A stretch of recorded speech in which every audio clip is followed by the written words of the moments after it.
Kažipoti vas bodo zagotovo pripeljali na pravi kraj. Za vasjo Lokov boste zavili s ceste in se že po nekaj 100 metrih znašli pred usmerjevalnimi tablami.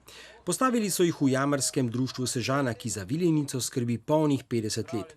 Jama je turiste spremljala še veliko prej. Podatki so o prvih turistih, ki naj bi bili v tej jami že leta 1633 in slovi kot najstarejša turistična jama v Evropi, mogoče v svetu. Se pravi, če na Slovenskem rečemo par stoletij pred tem velikim turizmom po Postojnski jami, so že bili prvi turisti tukaj. Prihajali naj bi v glavnem iz Trsta s kočijami v času, ko so čakali na ladijske pretovore oziroma na drugi ladijski prevoz. In že takrat je začela ta jama postajati znana širom sveta. V najboljših časih je jamo letno obiskalo tudi prek 10 tisoč obiskovalcev, zadnja leta pol manj. Ljudje za jamo morda ne vedo, ali so o njeni zgodovini slabo podučeni, nam o vstopanju vanjo skuša pojasniti Franc Renčel. Turiste po jami vodi že 50 let, vse odkar so jo za obiskovalce ponovno odprli. Ponosno jim vedno razkaže vse njene znamenitosti.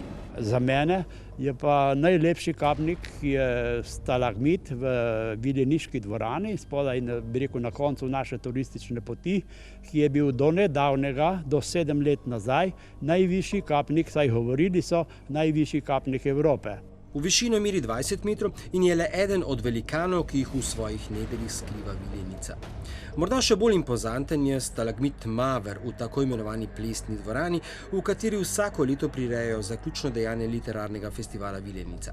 Nič manj niso zanimivi niti manjši kapniki, ki pri posamezniku hitro prebudijo domišljijo in uprizorijo številne pravljične in tudi prav resnične podobe. Domišljija tukaj prikaže veliko figuric, od kipa svobode, šimpanza, King Konga, do balerine, plesavke in tudi vila in hudič sta tukaj. Morda tudi zaradi tega so jamo v preteklosti obiskovali cesarji, kralji in druge kronane glave, da o raziskovalcih, naravoslovcih in speleologih niti ne izgubljamo besed. Največ pa je še vedno takšnih obiskovalcev, ki v tem čudovitem podzemnem kraljestvu najdejo predvsem in zgolj svoj mir. Vzdolž kilometer dolge jame boste zagotovo kar nekajkrat obstali in zgolj prisluhnili tišini.